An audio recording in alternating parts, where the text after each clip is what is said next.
पूजा करते हैं, लेकिन है वो शास्त्र विरुद्ध। अब फिर आते हैं पवित्र गीता जी अध्याय नंबर 7 के श्लोक 15 से आगे चलते हैं। अब ऐसे इस पवित्र सदग्रंथ का एक तत्व, एक सार निकलेगा, और इस सार के बाद हम अपनी भक्ति को सुचारू कर पाएंगे। अब इसमें क्या कहा कि अर्जुन, मेरी पूजा भी यानी ब्रह्म साधना भी 4 प्रकार के करते हैं। अन्य देवताओं की पूजा, तीनों गुणों की पूजा, ये तो व्यर्थ है ही है, ये तो क्लियर कंसेप्ट हो गया, ये तो करनी नहीं। और कहते जो ब्रह्म साधना करते हैं, जो देवी बता रही है और ये काल भी कह रहा है, वो 4 प्रकार के करते हैं। एक अर्थार्थी, एक आरत, जिज्ञासु और ज्ञानी। अर्थार्थी वो होते हैं जो धन लाभ के लिए वेदों के ही श्लोकों मंत्रों से धार्मिक अनुष्ठान हवन यज्ञ आदि करते हैं। वो कोई और किसी शास्त्र के मंत्र जंत्र का सहयोग नहीं करते। ओम जय जगदीश रे, स्वामी जय जगदीश रे, जय गणेश देवा, इस तरह की आरतियाँ नहीं करते। वो केवल वेदों के मंत्रों से अनुष्ठान करते हैं। जैसे ये गायत्री मंत्र बना रखा है न, ओम भूर्भुवः स्वः, वैसे इस मंत्र के साथ ओम शब्द नहीं लगना चाहिए। ये गलत है बिल्कुल, क्योंकि ये यजुर्वेद अध्याय नंबर 36 का मंत्र 3 है और उसमें ओम शब्द नहीं लगा हुआ है, और उसमें पूर्ण परमात्मा की महिमा गाई गई है। वो केवल एक महिमा बताई गई है, उसके पाठ से बार बार जाप करने से केवल ज्ञान यज्ञ का फल मिलता है। और यज्ञ का फल ऐसा समझो जैसे रोगी को ग्लूकोज हो। ग्लूकोज अपना लाभ करती है, लेकिन ट्रीटमेंट जो रोग काटने की दवाई वो न्यारी होती है, भिन्न है। वो ये मंत्र है जो दास आपको बताएगा। तो यहाँ प्रसंग चल रहा है कि ये क्या बताया है कि अर्थार्थी जो धन लाभ के लिए वेदों के मंत्रों से ही अपने धार्मिक अनुष्ठान करते हैं। आरत संकट निवारण करने के लिए भी वेदों के मंत्रों से ही वो अपना जंतर मंत्र यानी कोई अनुष्ठान करते हैं। और जिज्ञासु वो होते हैं जो परमात्मा की प्राप्ति की इच्छा से घर से निकलते हैं, और जैसे भी उनको गुरु संत मिले उनसे ज्ञान ग्रहण कर लेते हैं, वेदों के मंत्रों को कंठस्थ याद कर लेते हैं और आगे जाके वो वक्ता बन जाते हैं। वो भी तीनों ऊपर के ये तीनों यूजलेस बताए हैं। ब्रह्म के साधक अर्थार्थी, आर्थ और ये जिज्ञासु कहते ये मुझे अच्छे नहीं लगते। और ज्ञानी जो चौथे प्रकार का ज्ञानी है, ज्ञानी आत्मा वो होती है जिसको ये पता लग गया कि मानुष जीवन दुर्लभ है, मिले न बारंबार है। और जैसे तरवत से पत्ता टूट जाए फिर नहीं लागे डार, मानुष जन्म पाकर जो नहीं रटे हरि नाम, और जैसे कुआ जल बिना फिर बनवाया किसका। यूजलेस इस मानुष शरीर, ये मिट्टी हमारे किसे काम नहीं आओगी जब भक्ति नहीं की, परमात्मा प्राप्ति का प्रयत्न नहीं किया। तो फिर इन्होंने सोचा कि भगवान की भक्ति करनी है, मनुष्य जीवन मिला, वेदों को पढ़ा, उसमें लिखा केवल एक परमात्मा की भक्ति करो, अन्य किसी की नहीं, ओनली वन। उस एक परमात्मा को जानो जो सर्व सृष्टि रचनहार है, वो पाप नाशक है, सबका दुख निवारण करने वाला है, वो पूर्ण परमात्मा है। उसी की भक्ति से जन्म मृत्यु का रोग समाप्त होगा। अब उन ज्ञानी आत्माओं ने ब्रह्मा विष्णु महेश और अन्य देवताओं की पूजा की चाह नहीं रही।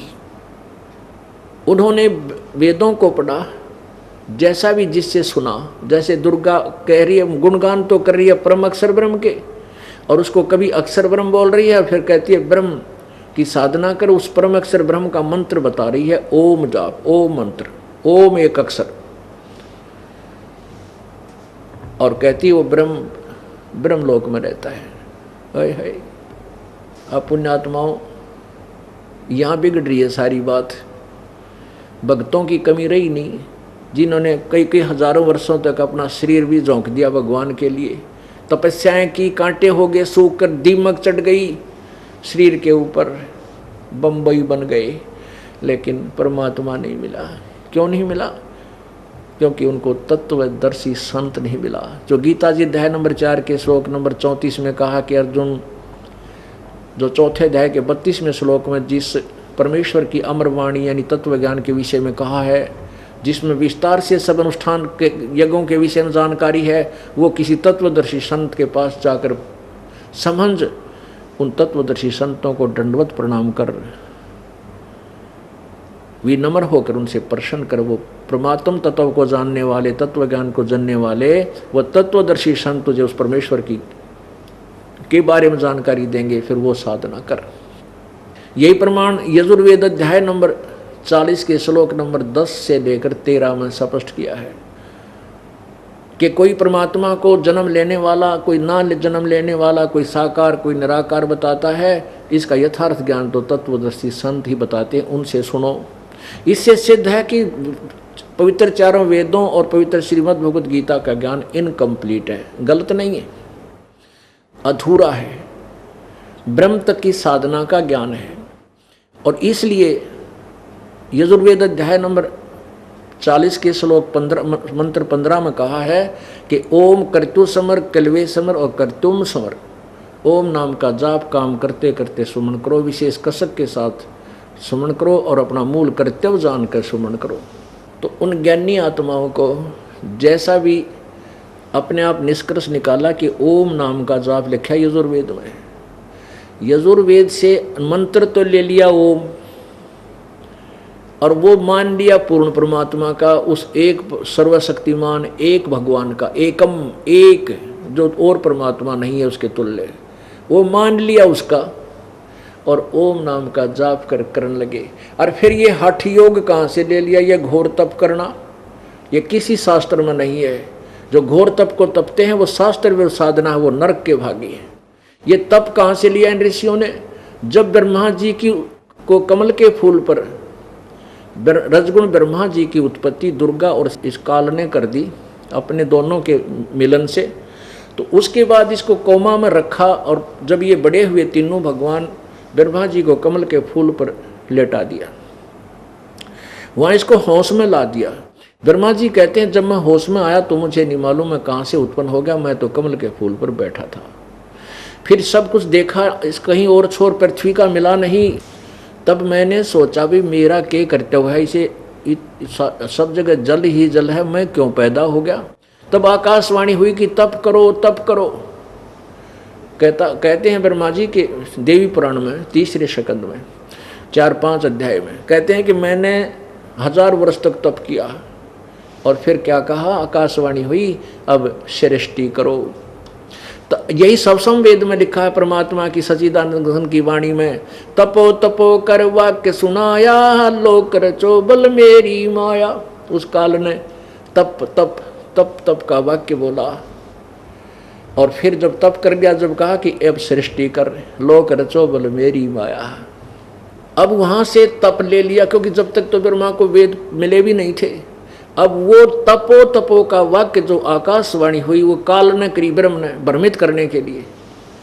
तो इन देवताओं ने वो तपो शब्द तप का तो वहाँ से ले लिया कि भगवान उस काल की वाणी को परम पूर्ण परमात्मा का आदेश मान लिया, जबकि इस काल का आदेश था।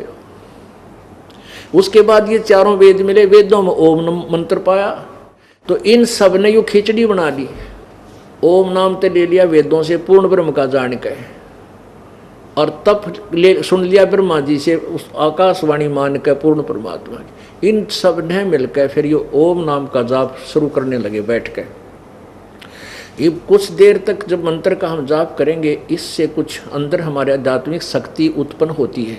जैसे हम पंप से हवा भरते हैं साइकिल की ट्यूब में, तो धीरे धीरे वो उसमें शक्ति आनी होती शुरू हो जाती है, करड़ापन हो जाता है। तो उसके बाद फिर क्या होता है कि कुछ दिनों के बाद उस ओम नाम के मंत्र से शरीर का ऐसी स्थिति बन जाती है कि गर्मी सर्दी भी कम लगने लग जाती है आध्यात्मिक शक्ति के कारण।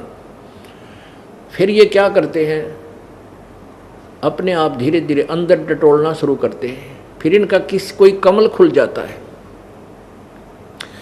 ओम नाम का जाप ये उच्चारण करके करते हैं। गीता जी अध्याय नंबर 8 के श्लोक नंबर 13 में गीता ज्ञानदाता कहता है कि मेरा एक ओम अक्षर है, मुझ ब्रह्म का ओम इति एक अक्षरम ब्रह्म व्यवहारण माम अनुसमरण यह प्रयाति तो जन देहम सयाति परमामति। ये कहता है कि मेरा एक वो मंत्र है उच्चारण करके सुमन करण का। तो ये उच्चारण करके सुमन करना शुरू करते हैं तो मूल कमल खुल जाता है ना, ये ब्रह्मा जी का कमल खुल जाता है। स्वाद चक्र जिसे कहते हैं, सेकंड नंबर, नीचे से सेकंड नंबर का। तो इसमें से कोई भी एक कमल, हमारे शरीर में एक चैनल बने हैं, जैसे टीवी में चैनल होते हैं, और जौन सा भी चैनल ऑन हो गया, यदि टीवी ठीक है और कनेक्टेड है पीछे से, तो उसमें उस चैनल के कार्यक्रम आने प्रारंभ हो जाते हैं। किसी में फिल्म चल रही है, कितना कोई झरना बह रहा है, कितना कोई एडवर्टाइजमेंट चल रही है, तो आदमी देखता देखता उसमें काफ़ी समय निकल जाता है। तो ऐसे ही इन ऋषियों ने साधनाएं की पूर्ण परमात्मा की प्राप्ति के लिए, पूर्ण परमात्मा की भक्ति जानकर, और कर ली काल की भक्ति ब्रह्म की। तो ऐसे ही समाधिस्थ हुए, इनको अंदर की झलक आने लगी, और अंदर टेलीविज़न की तरह बहुत सुंदर दृश्य आने शुरू हो जाते हैं, जो समाधि लगाती है। वैसे समाधि में 10 मिनट भी ना बैठा था आदमी, बजाय अंदर कुछ ना दिखा था, इसने कौन ड्रेड हो वे, मतलब अंदर इस शरीर में पूरे ब्रह्मांड के जहाँ जहाँ भी जिस कमल का संबंध है, उसके इस कमल के अंदर, इस हमारे शरीर के अंदर, रीढ़ की हड्डी के अंदर की तरफ जो बने हुए कमल हैं, इनमें ऊपर के पूरे दृश्य टीवी की तरह एक स्थान पर आप देख सकते हैं। तो ये ऋषि लोग ऐसे देखने शुरू कर दिए ना, अब बिना पता कौन से कमल में कहाँ घूम रहा हूँ मैं, तो वो ऊपर के नज़ारे किधर डांस हो रहे हैं, किधर बाजे बाज रहे हैं ऊपर के लोगों के, और किधर झरने बह रहे हैं, किधर कुछ हो रहा है, किधर कुछ हो रहा है। उनको देख देख कर ये काफ़ी वर्षों तक बैठे रहते हैं, और ऐसी अभ्यास, ऐसी आदत बन जाती है। जो ही वो बाहर समाधि टूट जाती है तो बाहर का दृश्य उसको अच्छा नहीं लगता, फिर बाज कर फिर अंदर देखते हैं, अब देखूंगा ऊपर क्या है, और वो देख रहे हैं फिल्म, और बैठने से तप बन गया। अब उस फिल्म को देखने के लिए जो वो बैठे रहे 10 वर्ष, 20 वर्ष, 50 वर्ष, उससे तप बन गया, और सिद्धियां आ गई इन मंत्र से। ये प्रभु पाक गए, जो बैटरी चार्ज कर ली 5, 10, 20, 50 वर्ष बैठ कर जो साधना की, उससे तप बन गया, और तप के साथ साथ जो मंत्र जाप करते थे, वो सिद्धियां आ गई। और फिर भगवान तो मिला नहीं, क्योंकि इस काल भगवान ने प्रतिज्ञा की है कि मैं कभी भी अपने वास्तविक रूप में किसी के सामने नहीं आऊँगा। अब जब जैसे भी कोई साधक साधना कर रहा है, किसी को तो ब्रह्मा रूप में भी दर्शन दे देता है समाधि में, किसी को विष्णु रूप में, किसी को शिव रूप में। तो वो साधक जिसने शिव रूप में साथ दर्शन दिए हैं काल ने, ब्रह्म ने, उस ओम नाम के जापते हैं, तो वो मान लेता है कि शिव जी जो है ना, ये तमोगुण शिव, ये ही पूर्ण परमात्मा है। और जिसको इसने दिए विष्णु रूप में दर्शन, तो वो मान लेते हैं ये विष्णु जी ही परमात्मा है, ये छुपा रहे हैं अपने आप को। अब तक यो ऐसे या रोल गदोल